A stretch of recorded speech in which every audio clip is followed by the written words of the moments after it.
with this book, I'm hoping to show what you might expect to see when you bring home a picture storybook from the library at school, and neither you or your child has necessarily read the story before, so it's all new. And this is a way that you can share the book with your child in a successful, happy, fun way. Hippopotamus on our roof having a birthday party. Yeah, have a look up here. There's some more words. It says, hooray! There's a hippopotamus on our roof having a birthday party. Hippopotamus on our roof having a birthday party. Good girl. That is part of the story, part of the title. It says up here, hooray! There's let's read it together. Hooray! There's a hippopotamus on our roof having a birthday party. So here I'm just supporting Scarlett in reading the title by reading just behind her, so that she's reading the bit she knows successfully, and I'm helping her with the bit she didn't notice the first time. So you want the read to be really successful, and you just want to be the one who's going to provide the extra information whenever she needs it. So you're being supportive of her reading, and you're jumping in and helping whenever you think she's going to need that help. It's really important for Scarlett on her first read to feel like she's had a really successful read and that she's enjoyed it, because that's going to make sure that she understands the story, and the meaning of the story is key to any first read. That's basically what we want to get out of a first read. Do we understand what the story is telling us? And we want to be engaged and interested in it. So we give as much support as we can so that Scarlett can enjoy that first read together. All right, let's go from hooray. Hooray, there's a hippopotamus on our roof having a birthday party. So Scarlett's turning the pages because that's important for her to be in control, in as much control as she can over the reading. Only 3 sleeps to go, and then it's my birthday. So she got that first page beautifully. The first word, it was just a new word for her. So I jumped in and gave it to her, and then you could see how she phrased it and read it so beautifully. There's a hippopotamus on our roof eating cake, and it has birth too. Did that make sense? Which word is it? Which word is the word, the challenging word? I think that's a new word for you, this one. Can you go through that word slowly? Say it slowly. It is. And it's his That's right. His birthday too. Okay, so did you see there how Scarlett naturally went back and reread that little phrase to make sure that she was getting the sense of the story to her ear? So Scarlett, let's read it from here and let's go all the way through to the full stop. There's a hippopotamus on our roof eating cake, and it has birthdays too. And it has birthday too. Can you hear that? You're listening to that reading? And it's his birthday too. Great. We are going to have our party together. A jungle party, and all our friends can come in animal costumes. That sounds cool. Let's make animals. What do you see at the start, Scarlett? S-H. Good. What sound does that make? Great job.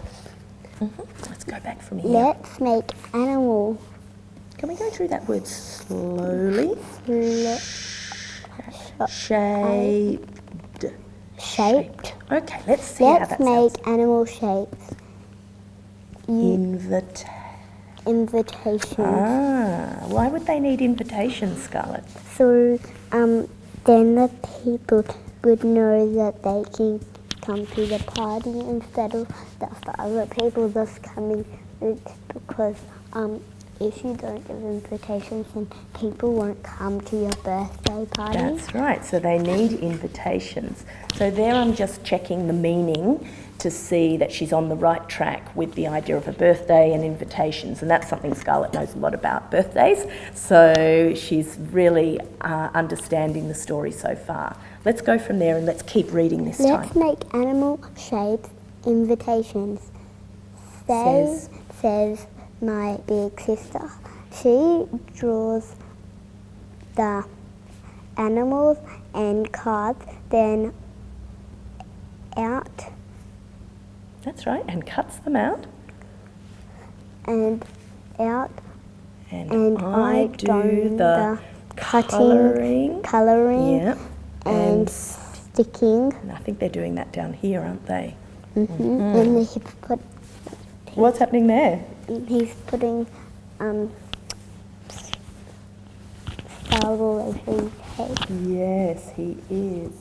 On the roof. Here we're just talking about the story, using the pictures to get a bit more meaning, because we haven't done a book introduction with this one because it's a picture book and we're just sharing it together and enjoying unpacking it as we go. All right, we're going to go from oops. Oops, the glitter. Could be glitter because it's gl, isn't it? That's that blend, isn't it? So go from oops again. And let's have a look. The glue. Nice work, Scarlett. Gets in my hair and on my clothes. Nice My work. hippopotamus Doesn't wear any good worry. worry about What do you see at the start of that word? be Good. Be and like yeah. So being nice work. My hippopotamus, let me read that to you so you can get it to your ear. My hippopotamus doesn't worry about being sticky. He says you just need lots of glitter. Could be. No, how do you know that's glitter? Good girl. Because I see like the starting of little, which is like little. Great connection with another word that you already know. Well, you see Scarlett's bringing her knowledge of other words to the new word glitter that she's never seen before or read before. So as Scarlett was reading, I was anticipating where I felt there might be some support needed, and so for some of the words I began the words with her so that she got her eyes at the start of the word, which is where we always look as beginning readers, for the start of the word, through the word, to get the word to the eye, so that you're going left to right through a word. That's really important. And the support you can give helps the story to move along. You don't want to get bogged down with every decoding opportunity. That just means that we stop listening and understanding what the story's about, and then it all gets too hard and kids don't want to be there. They want to stop. They don't want to read when they're not really understanding the text, because they're so loaded with too much decoding. So join in and read with the child whenever you can. It's important that you sometimes give a child a whole phrase rather than individual words, because phrases make meaning out of words, and when we read in phrases, then the meaning gets better to the ear and better to the child's understanding of the text if we read in phrases. So you'll notice I helped her with a phrase so that she could quickly move on through the sentence. So a phrase is a section of a sentence which makes sense on its own. So a phrase might be something like, and cuts them out, or I do the colouring and sticking. So it's a small section of a sentence, a couple of phrases or a number of phrases joined together to make a sentence. So they're little bits of meaning within a sentence. So normally, we've read a couple of pages, so normally we would read all the way to the end. It's quite a big book, so it would probably be the case that as the adult, I might take over the reading and finish off the book so that we enjoy the story, so that Scarlett gets the whole story in her head. And then we'd have a chat about what the story was about and any particular bits that we both enjoyed or liked. So at the end, you would definitely ask Scarlett a nice open question like, tell me about the story, or which was your favourite part, or you would engage with the story and say, oh, I love this picture here where the hippopotamus has got all of this food all over his mouth, So you would make a connection. So usually we try and make a connection with a text through a text that the child has read before, so another picture storybook. Scarlett, you know another one of these hippopotamus books, don't you? Which other one have you read? So there's like a girl and a boy and the hippopotamus.